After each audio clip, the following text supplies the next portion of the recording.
of pi bonding not only is the fact that carbon is pointed towards the metal, it's also the fact that uh, it can, uh, let me start again in this. The pi acidity of carbon monoxide makes the metal carbon bond have more than a single bond character.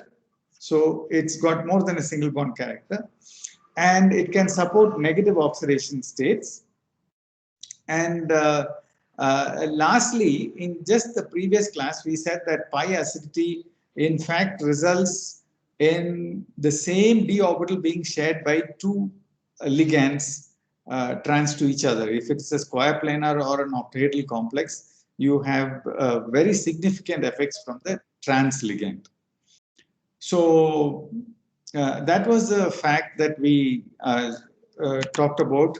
And we also discussed what was discovered by Strauss, and we label them as Strauss complexes, but they are also called non-classical complexes. Why non-classical? Because classical carbonyl complexes always have a stretching frequency that is lower than 2143 centimeter minus 1. The non-classical carbon monoxide complexes have got frequencies much higher than 2143. Not only that, the bonding is not weak, but nevertheless they are extremely air sensitive complexes because they are nucleophilically they can undergo an attack by a water molecule or even oxygen molecule, resulting in some very reactive so they are very reactive species. So infrared spectroscopy is something that is commonly used in metal carbonyls, and that is something that we just have been discussing all along. But many of the metal carbonyls are characterized crystallographically, which has allowed a large number of metal carbonyl complexes to be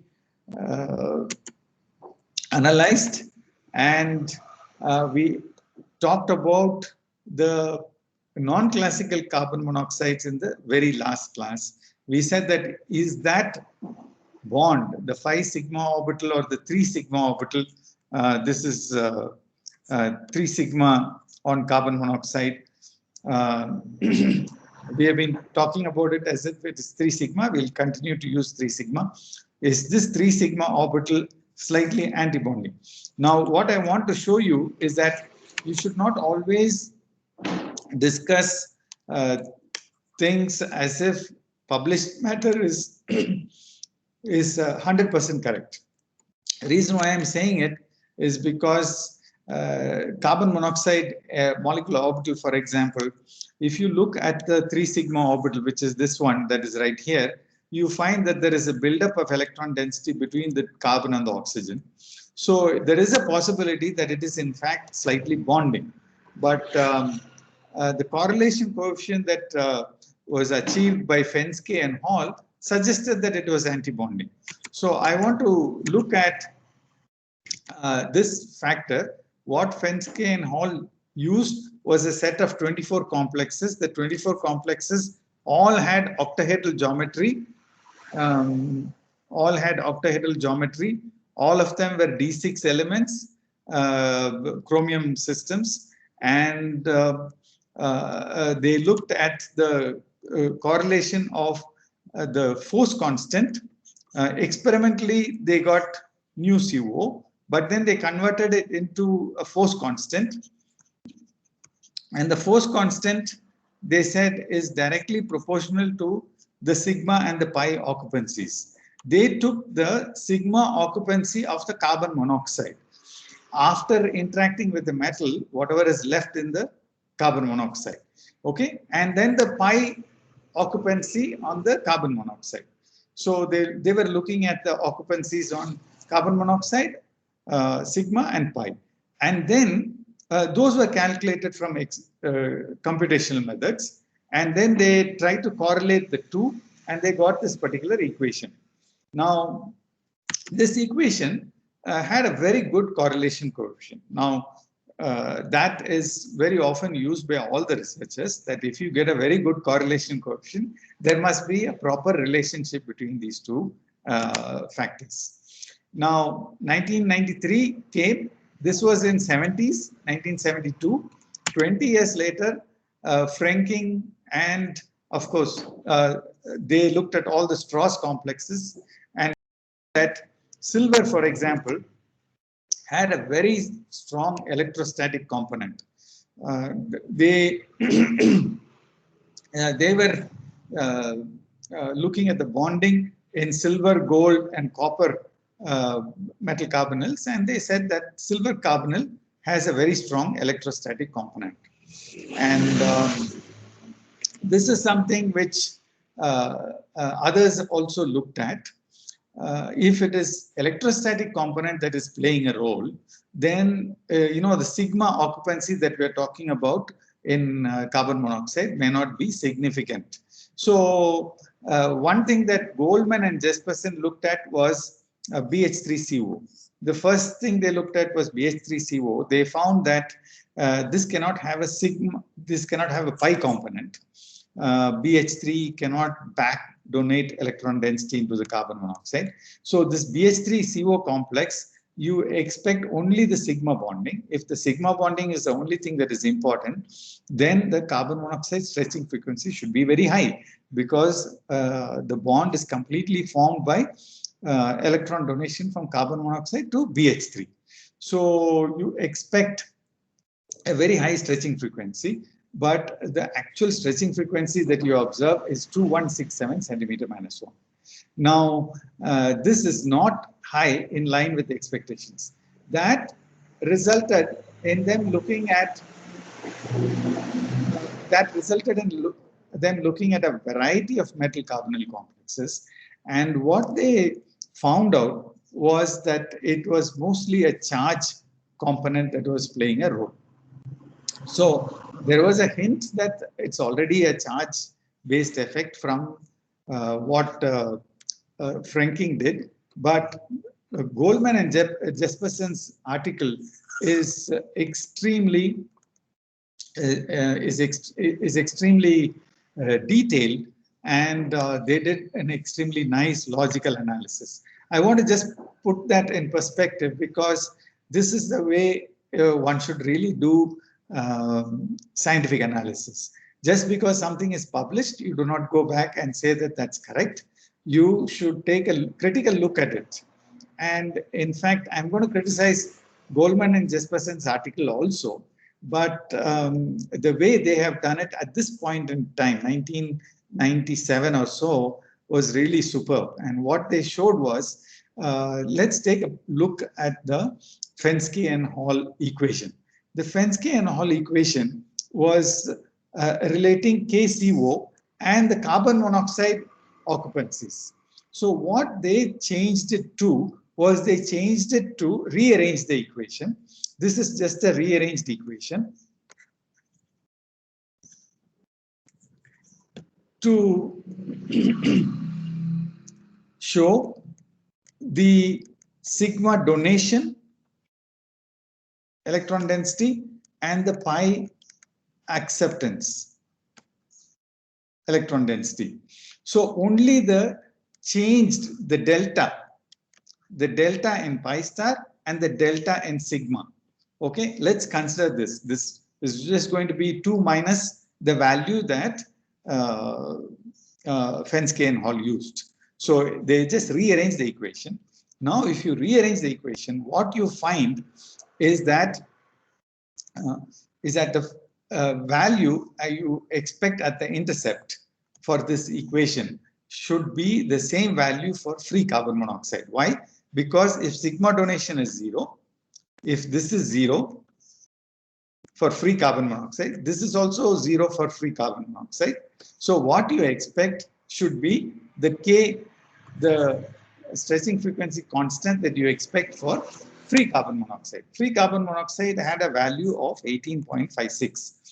That's just 2143 converted into K, the force constant. Now, what you observe in this equation is that it is 16.85. So obviously, there is something wrong with the equation.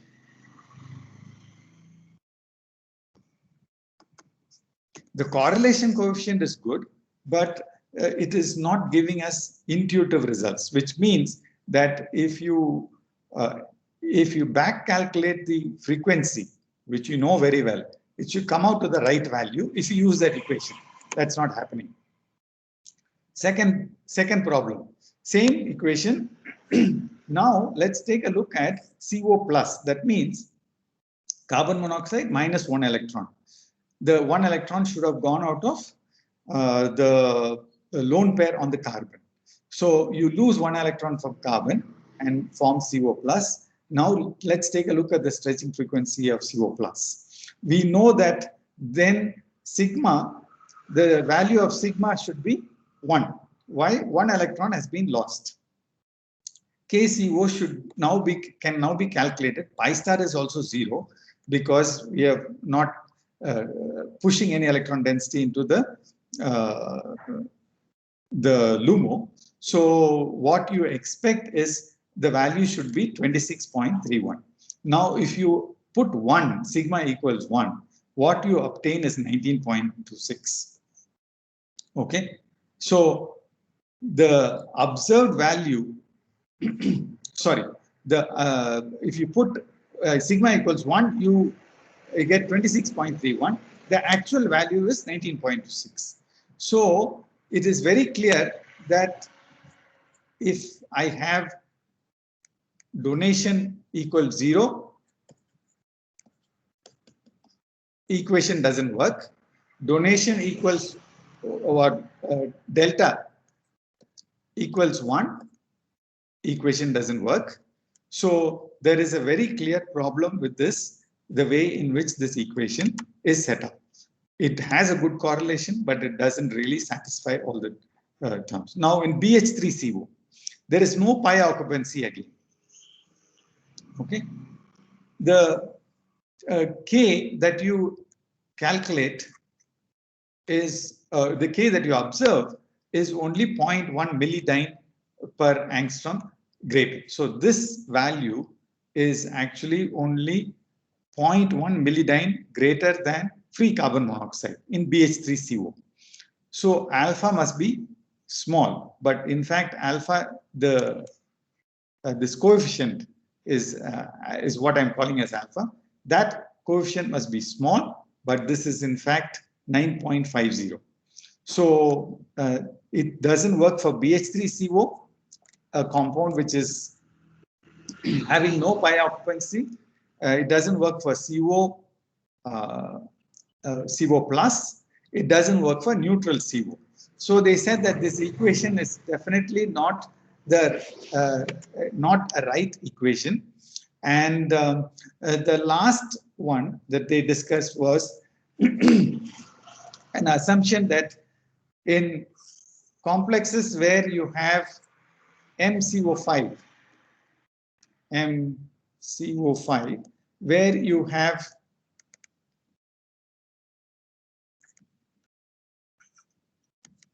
trigonal bipyramidal complexes. The trigonal bipyramidal complexes will have, you assume that there is a, okay, I should explain first what is this charge business. Fine. So let's take a look at this equation. What they said was, let's rearrange this, change this equation again. Let's make this equation, this is Goldman and Jespersen's equation. This is not the Fensky-Hall equation, modified to accommodate free CO. This is now free CO. This is now sigma, delta in sigma. And this is alpha, which is the coefficient of the sigma donation, and beta is the coefficient for the pi acceptance value. This is delta in the electron density change. So now what has happened is, if you look at this equation, you find that this will now very clearly reflect what should happen to the carbon monoxide if I have delta donation and let's make this delta dash. Delta dash pi acceptance. Okay, so let's take a look at this metal carbonyl complexes in TBP geometry. Here, if I say that there is different electron density donation in the axial and equatorial, which is what you calculate, you should expect different force constants. That means the force constants of the axial COs should be different from the equatorial COs. In fact, what you observe is that force constant works out to be the same amount. The force constant is same for K CO axial is equal to K CO equatorial. Now, on the other hand, what they showed was that if I have alpha equals 0 in this equation, it still fits the way in which carbon monoxide stretching frequencies change for all the complexes. If you rearrange it like this and take the 24 complexes that Fenske and Hall used, it still fits. And if I put another component saying plus C to indicate charge, that charge effects seem to be more significant. Okay, so this is what they did. They went back to a simple carbon monoxide and said that let's take a look at what will happen if I have HCO plus, and using this modified equation, and they found that the effect of a charge, if let me put, they put H star, I'm going to put just a star, CO, net charge, and you an one electrostatic unit or one electron charge from carbon monoxide at different distances. That is what they have done. They have changed the distances. If you see this, okay, they have increased the distance from 1 angstrom to 2 angstroms. In fact, even more than 2 angstroms. It is going up to this value. Yeah. Okay, they have looked at it for very large distances, but they have increased the distances, and they have looked at the stretching frequency changes for this hypothetical species. And they have also looked at the stretching frequency changes for HCO. And what they have shown, one second, I have lost my, yeah. What they have shown is that the charge effect is more important than the covalent effect. In the proton, there will be some charge transfer from the carbon monoxide to the hydrogen.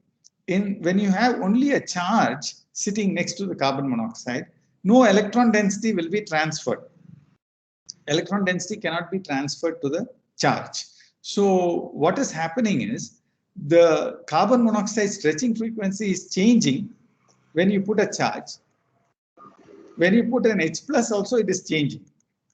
The change experienced in HCO and star CO are the same. The frequency changes are the same at equal distances. So as a result, at 1.094 angstroms, that is, you put a charge or you put HCO. Both are causing approximately the same change in terms of frequencies. The calculated stretching frequency is the same. So what that means is covalency is not making a big effect in the in that equation, and that is why they proposed that maybe you should add a C for charge. So they now modify the equation to look like this, and they recalculate the value of alpha, and then they show that the alpha value is in fact 0, or maybe even better to have a negative alpha. So what that means is the removal of electron density from carbon monoxide HOMO need not necessarily improve the bonding. It might actually decrease the bonding. Okay, so this is an interesting result that they have obtained. They have shown this correlation for several complexes, etc. But this is with this Goldman and Jesperson's article is over. Now I just go back to by 97. The analysis of bonding between CO and positively charged atoms was redone by Franking and Strauss. The previous paper was by Goldman and Jesperson. Franking and Strauss, again published an article where they said that charge effects are extremely important, and whatever they had said in the 93 paper, they reiterated and they explained the BH3CO stretch. BH3CO stretch is complicated because what is happening is when you stretch BH3CO is a linear molecule. It's a linear molecule. So BC stretch is coupling with the CO stretch.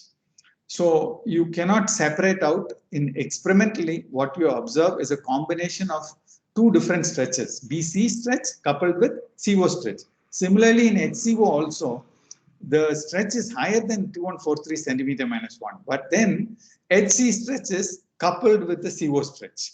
So experimentally, what you observe in the infrared spectrometer is a combination of two stretches. It's not an independent, but computationally you can separate out the two, and those are things which these people have done.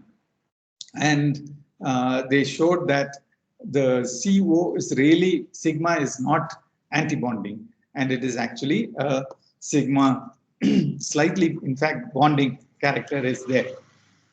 So with this, I'm going to stop the discussion on CO bonded to metals in positive oxidation states.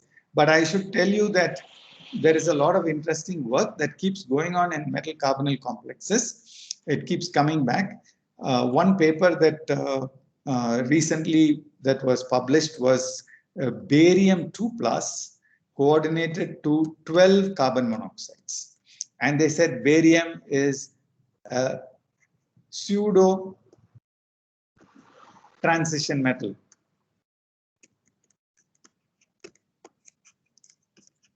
Okay, so initially we started out by saying metals in positive oxidation states will not support carbon monoxide bonding. Here is barium supporting 12 carbon monoxides. So this is completely different. This is very recent paper. I think I have a copy of the paper. I will let me see if I can show it to you. Barium and 12 carbon monoxides. See, yeah. So let me quickly share the paper. Here is the title of the paper: Barium as an honorary transition metal in action. Experimental and theoretical study of BaCO plus and BaCO minus. Okay, so that has got multiple carbon monoxides. I think I made a mistake. That 12 carbon monoxide was a different paper. This is a different paper, but nevertheless, barium coordinates to a lot more than a single carbon monoxide. I'll get you the 12 carbon monoxide paper also, but this is a theoretical paper again by Franking, and he talks about having multiple carbon monoxides and how, but these are all calculated and experimentally characterized. Okay, so let me go back to my presentation here.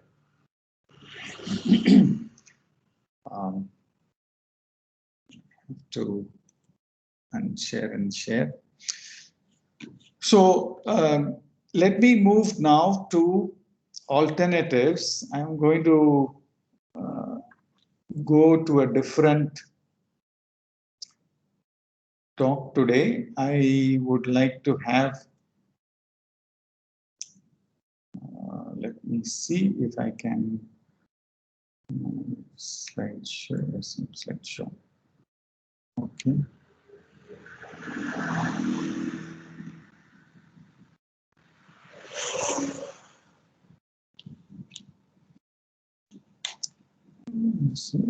Yeah.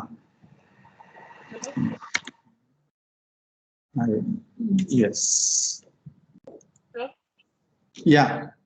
So could you send recommend that paper from Franklin and Strauss as well, where they mention that positive charge polarizes the pi CO bond to make it like NO2, to Yeah, make it like nitrogen. yeah. Thanks for reminding me about that. What the positive charge does is that it makes carbon seem electronegative.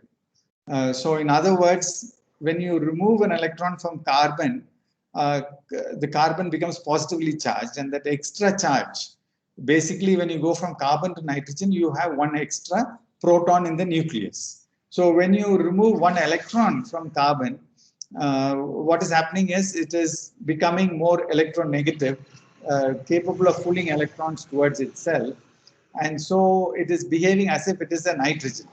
It has as if it has an extra proton right in the nucleus. So they said that in carbon monoxide, you do not have carbon monoxide. This is neutral carbon monoxide. In CO plus, what you are having is this electronic configuration, and this is now positively charged. If this is positively charged, it's capable of polarizing the electron cloud more towards itself. So originally, you had a pi cloud which was mostly concentrated on oxygen, and less on the carbon. Okay, so this sharing of electron density is not very effective in forming the pi bond.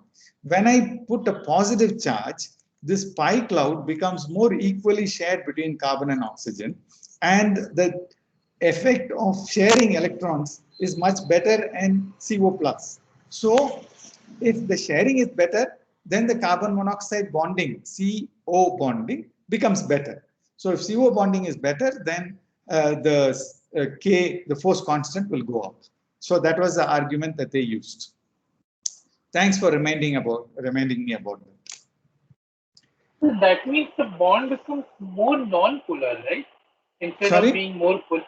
So the bond became more non-polar after getting a positive charge of the carbon, because the electron cloud is now more equally distributed, right? No, it's not a question of polarity. It is a matter of sharing. It's a matter of electron density between the two nucleus. That is the one which is changing. The polarity in carbon monoxide was anyway very small. It was 0.18 dBi. It was very non-polar molecule to start with. No, sir. I mean, what you mentioned in the slide is they say that this causes the electron cloud to be more polar. But from what the explanation is, wait. When you say polar, what you are saying is that it's unequally distributed. I'm saying the same thing. It is more unequally distributed in free carbon monoxide, and it is less unequally distributed in positively charged carbon monoxide. Okay. So polar gives you the impression that there is a delta plus and a delta minus. And what we saw in carbon monoxide was actually a strange thing. It was a very small negative charge in the carbon end, right? So yes, the charge on the carbon end was very small in carbon monoxide. Okay, so sometimes I think when we start talking about this, we might end up in distinguishing, nitpicking between different words, but I prefer the polarization of the electron cloud to reflect the better sharing of electron density. I would put it like that. Okay. So let me go now to the unique features of carbon monoxide is primarily due to the electronegativity difference between carbon and oxygen. What we just shared is because carbon and oxygen have got a big electronegativity difference, the levels in the various 2s2p levels of carbon and 2s2p levels of oxygen were different. That resulted in, there are two things. One is the fact that carbon orbitals mix much better. The Second is the difference between the carbon and the oxygen. The oxygen orbitals do not mix. 2s and 2p mix very well, whereas 2s and 2p of carbon mixed very well. So all these things put together resulted in the unique features of carbon monoxide. So if we have to make a ligand which is just as good as carbon monoxide, it's going to be very difficult. But the chemists, the way the chemists operate is to go back to the periodic table. And let's take a look at the periodic table and see how these things change. And I have for you an electronegativity table, periodic table. And you can see that the moment I go from carbon to oxygen, there is a 1 unit electronegativity difference. But if I go from oxygen to sulfur down the group, my electronegativity difference now decreases dramatically. It becomes almost equivalent, carbon and sulfur.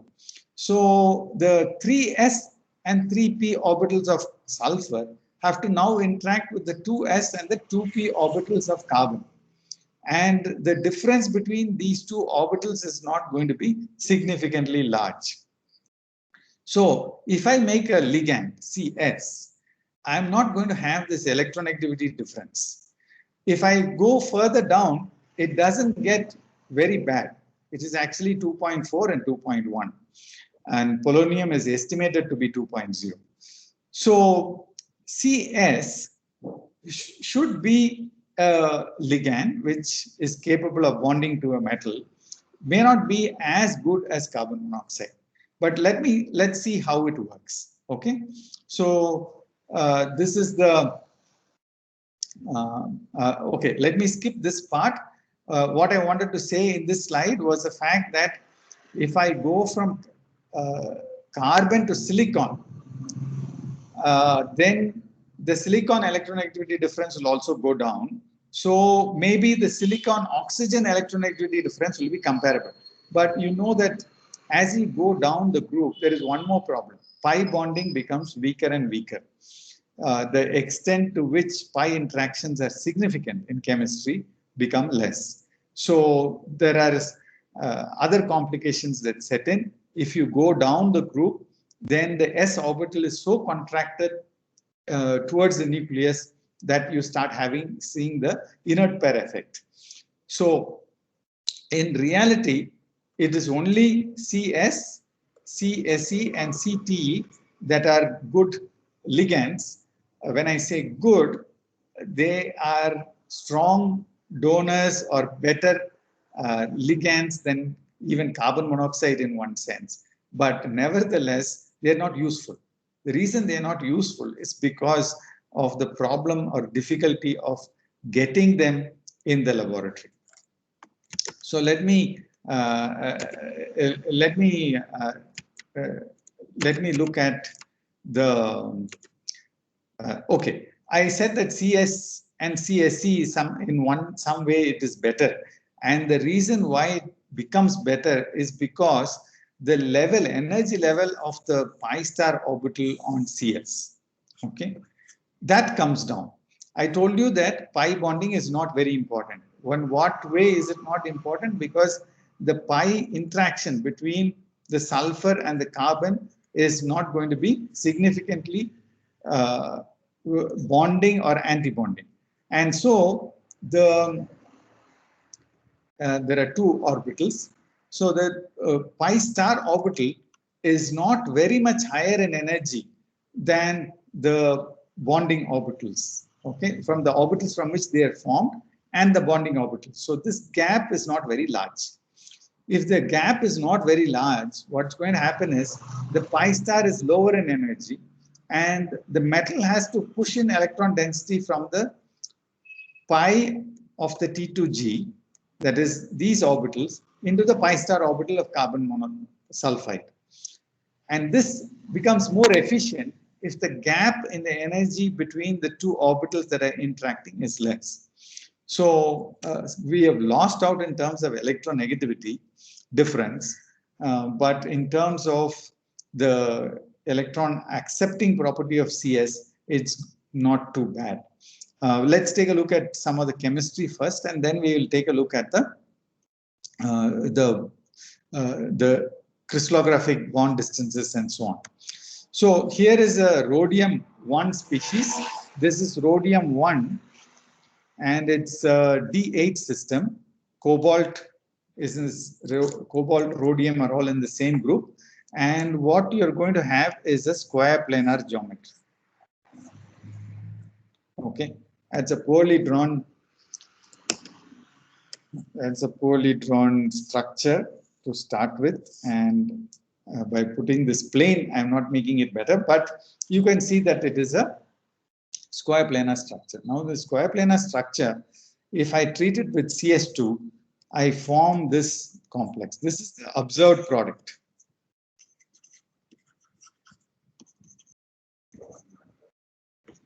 And it is assumed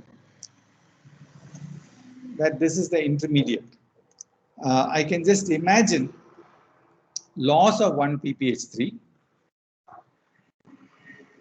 That I've indicated it here like this. Loss of 1 ppH3 resulting in a compound which has got the chloride and the carbon disulfide coordinated to it. And carbon disulfide, if it moves to the eta 2 geometry, then the chloride comes out. That's presumed. And ppH3 can now make a nucleophilic attack on this carbon, or on this sulfur,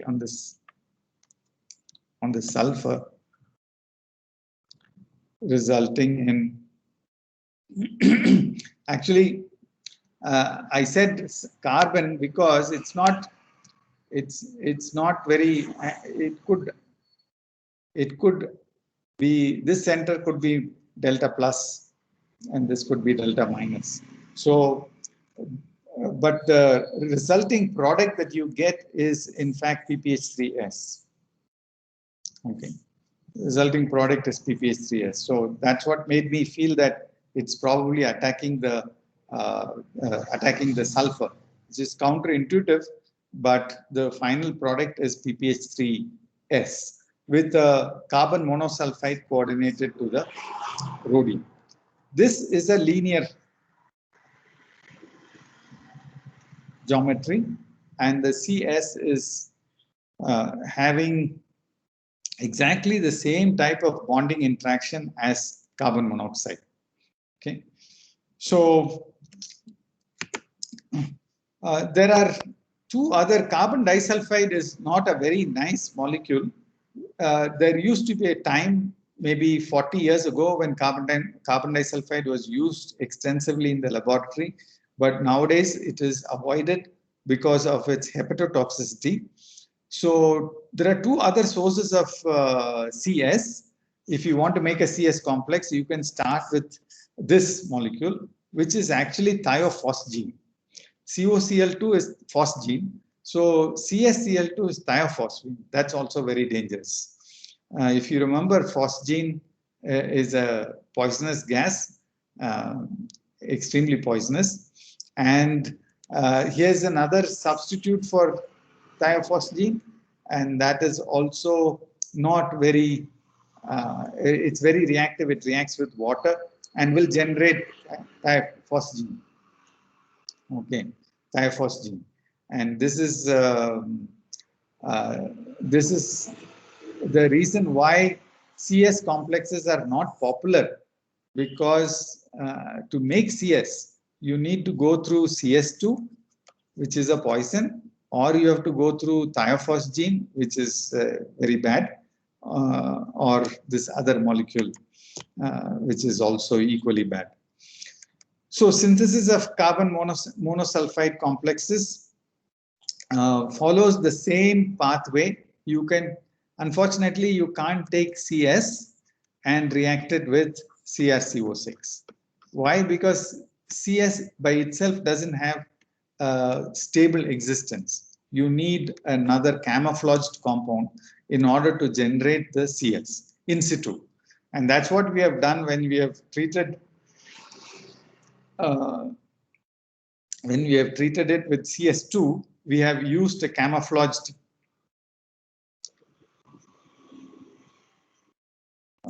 this is really CS with an extra S. That S is scavenged by PPH3.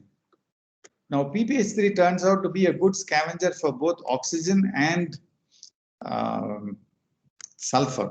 PPH3O is extremely stable. PPH3S is also extremely stable.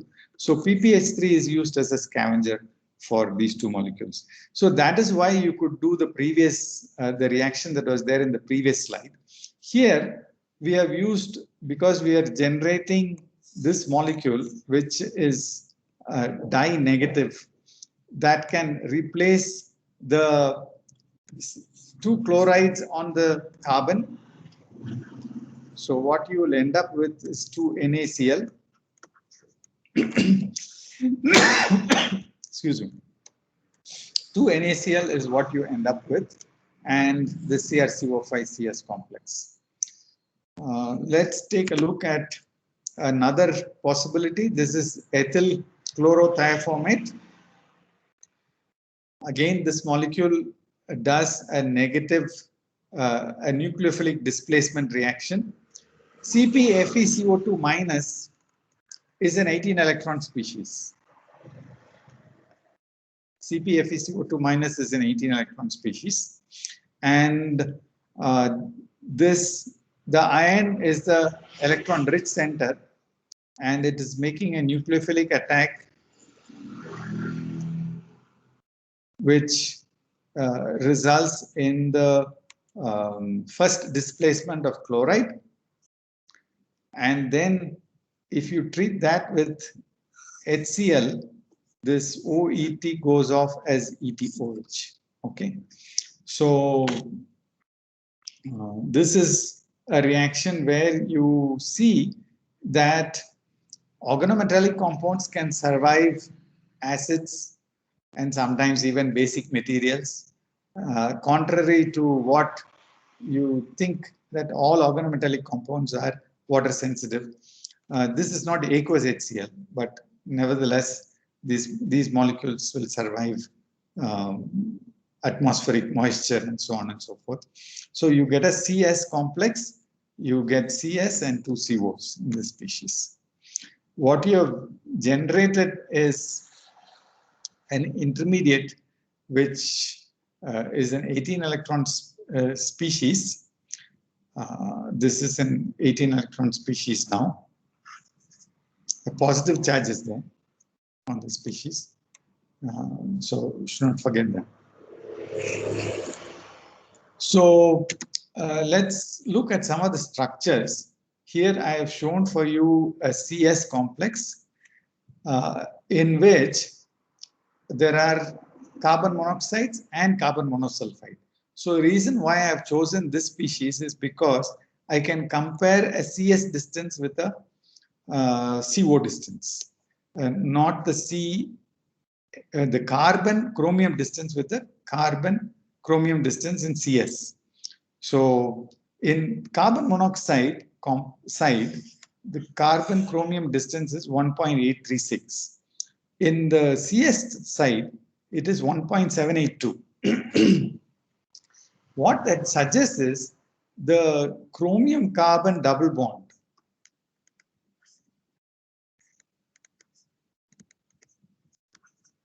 this double bond is much better than the double bond that is formed by carbon monoxide. So this is the reason why I told you that although it is a partial double bond, this seems to give the impression that it is a triple bond. Let's erase that. So it's a partial double bond, but nevertheless, the double bond in chromium CS is better than the chromium CO. This seems to be consistent. It is not just this one complex.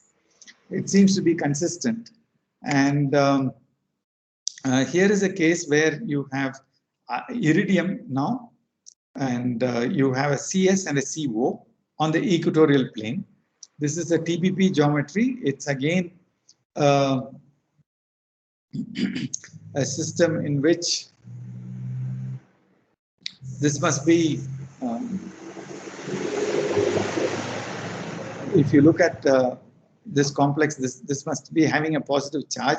I have to look up this crystal structure in order to find out, but this this must be a positively charged species because it's 18 electron system.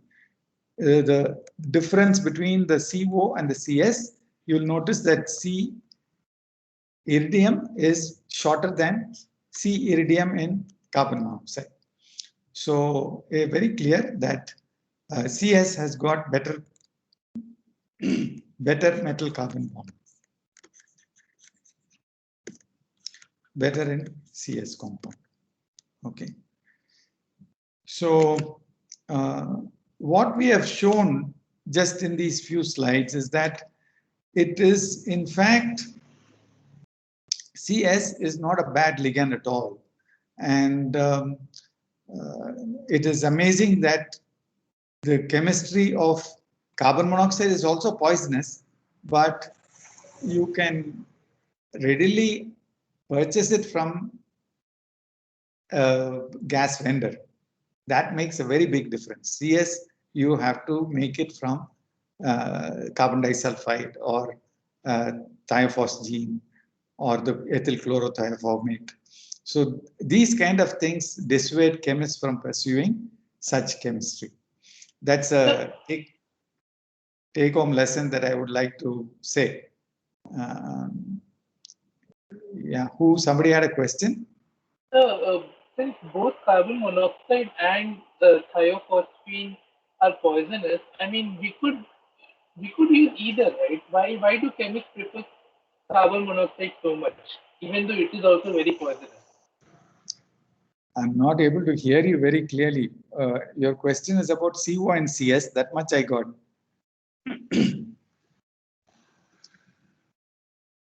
What was the question again?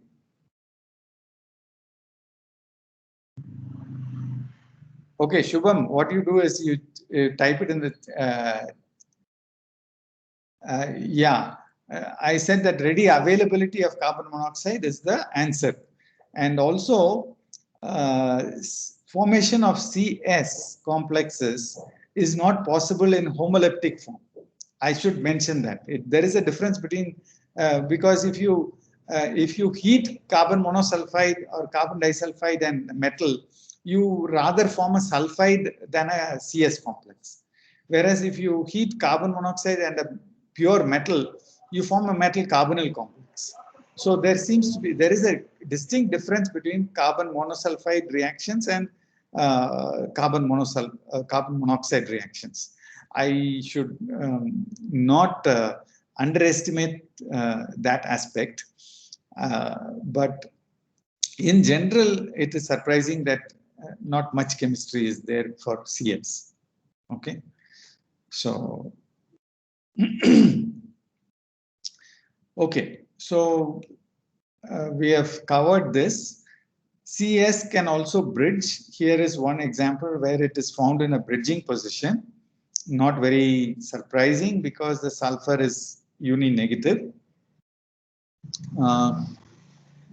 There are complexes with other ligands also. Now I want to take a brief look at the stretching frequency. Stretching frequency of carbon monosulfide goes down by about 100 centimeter minus 1, if I remember right. I'm not mentioned this here, but CS stretching frequency goes down on coordination, it goes down. Okay. CSE2 preparation. CSE2 is a good source of CSC. So carbon selenide complexes can also be formed, but it's even less popular than carbon monosulfide. And the same procedure is used. PPH3 is used to scavenge it. So in this case, you started with a non-PPH3 complex. So you had to add PPH3. Okay.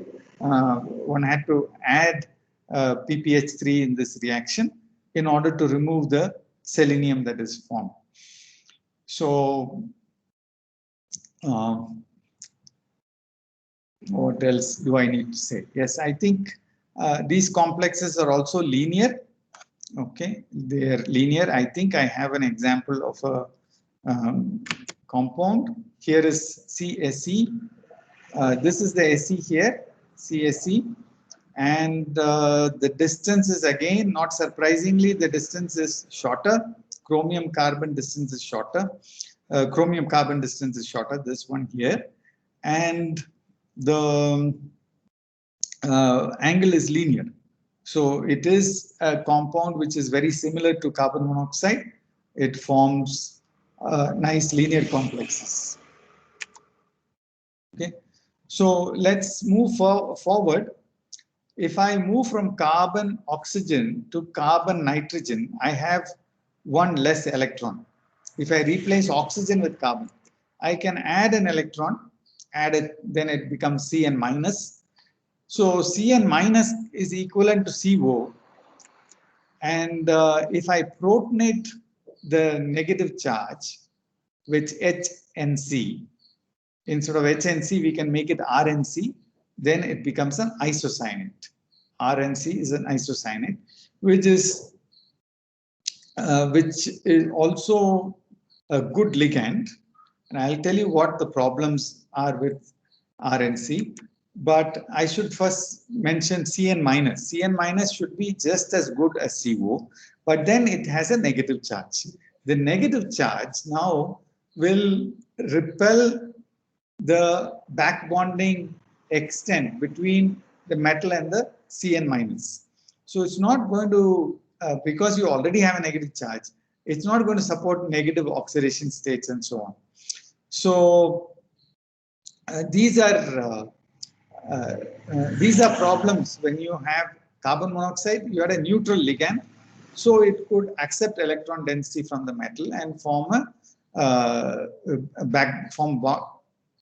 or have back bonding and stabilize negatively charged metal systems.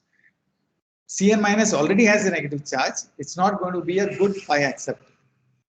But on the other hand, it stabilizes high oxidation states.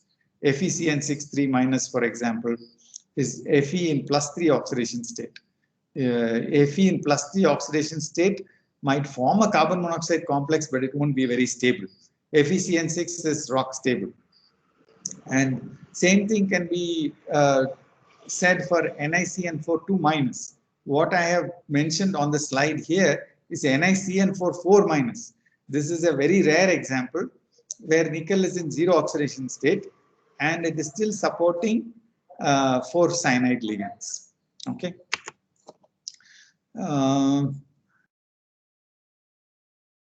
Okay, I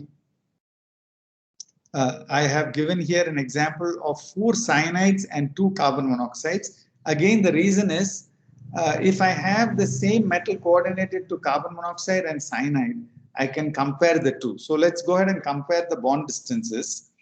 And this is carbon monoxide. It is 1.76 angstroms. It is 1.934. So this distance is longer. So what I was telling you was that the extent of back bonding in cyanide is going to be poor. Back bonding is poor, then the carbon metal bond would be weaker. So that seems to be correct. 1.934. The bond distance is much longer. Then carbon monoxide. Carbon monoxide, the bond distance is shorter. So that takes up pi bonding, whereas the cyanide doesn't take up pi bonding. So this is consistent with what I told you earlier. So the solution would be to make Cn minus neutral. For that, you need to add a proton, or you can add an alkyl radical to make RNC. So in principle, RNC should be a much more useful ligand than carbon monoxide itself, because RNC will support back bonding. RNC will have some steric effect due to the R group, and that can give rise to some interesting properties. So it might be more useful than carbon monoxide. Unfortunately, that's not the case. They do form homoleptic complexes by in situ reduction, that's true. But nevertheless, these ligands end up with a very reactive carbon. The carbon turns out to be reactive. And I have on the slide, I have pictured for you a loose structures, which suggest why you have a polar structure for RNC. This results in nucleophilic attack on the nitrogen.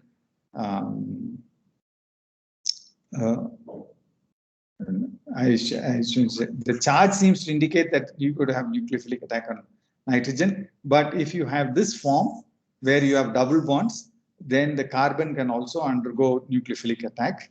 And I'll talk about this nucleophilic attack on carbon of this carbon monoxide in the next upcoming classes. But I will stop here just to say that RNC is a good ligand.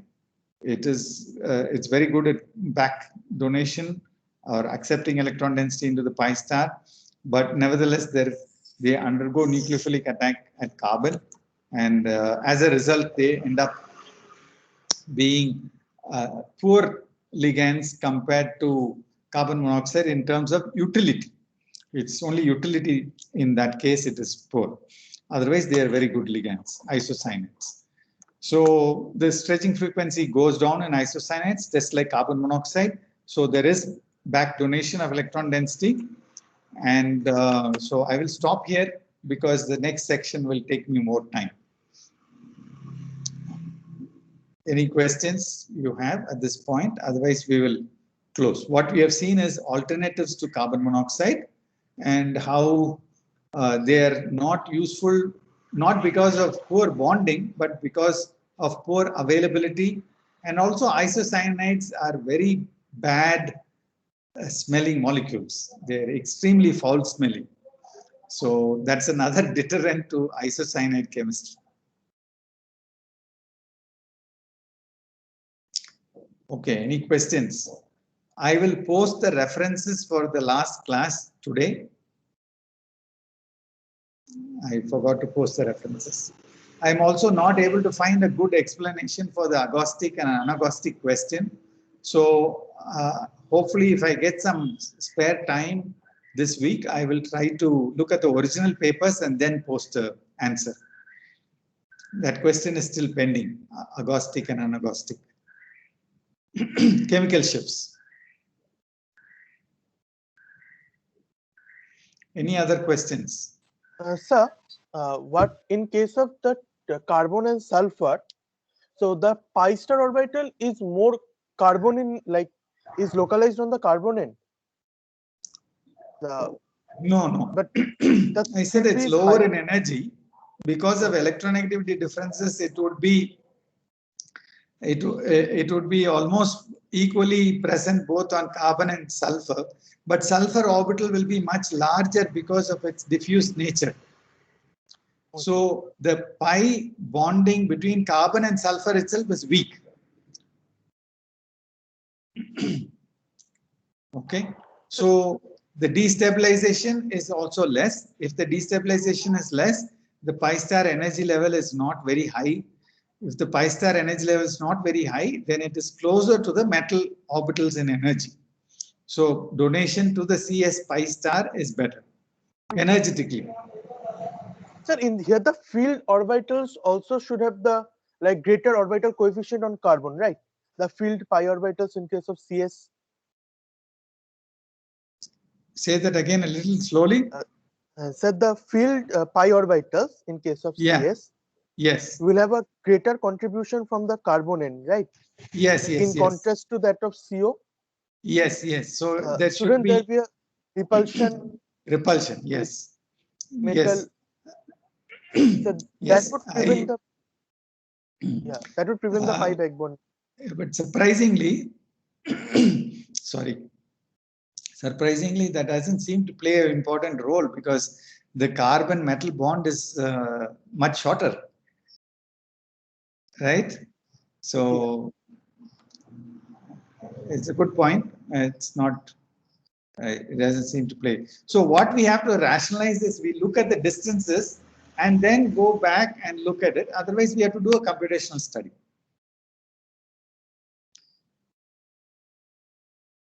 Okay. And so there is another question, like when we go from the 3D, like from vanadium to copper, the electronegativity of the metal is increasing. So it was stated that in the carbonyl complex, the mu CO would increase on going from vanadium to copper N. Unfortunately, you can't compare very easily because the number of carbon monoxides keep varying. Sir, it was written in the book of Gupta and Elias, but I have a question that the number of d electrons are also increasing, right? So that would in turn result in the greater extent of back bonding. So no, we see, look at the number of d orbitals that are available for back bonding per carbon monoxide. In almost every situation, it seems to be half. In other words, one d orbital is shared by two carbon monoxide ligands if they are homoleptic species. Yeah. Oh, okay. I suppose. So that number is not increasing. Yeah. Not increasing. Yeah. Okay. Thank you. Sir, in that compound, like in 3 slides back, we had the compound where we had 2 carbon monoxides and 4 carbon sulfide, carbon disulfide, like carbon sulfide. So in that, why is we know that CS is a better, in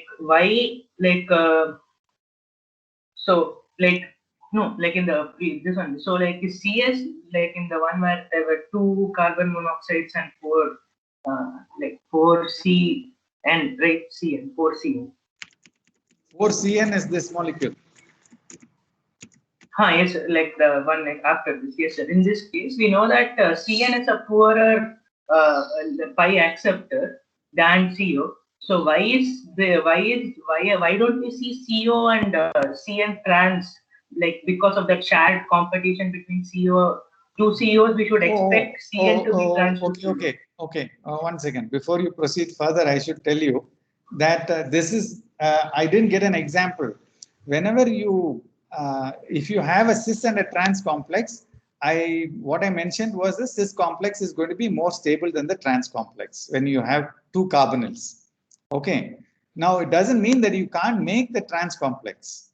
If by some trick you manage to make the trans complex, then you can compare the bond distances. I don't know how they made this particular species. Okay, you have to look at this paper and see how exactly they made it. Okay, otherwise we will stop here if there are no further questions. I am lagging behind in terms of giving answers and references. I will do that. I'll try to do that today. Okay. Thank you. You can all leave.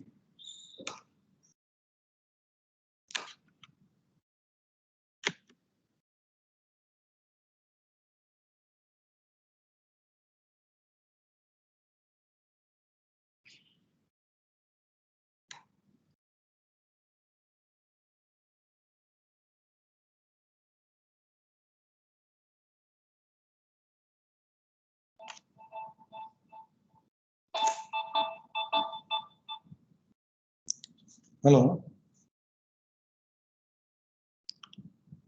Hello.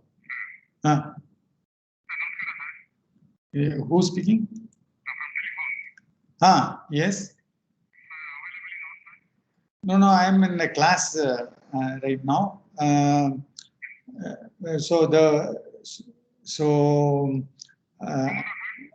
today I can come. What time will you come? After 1 hour, huh? Okay. 12 o'clock. Okay, fine. 12 o'clock. Okay, thanks.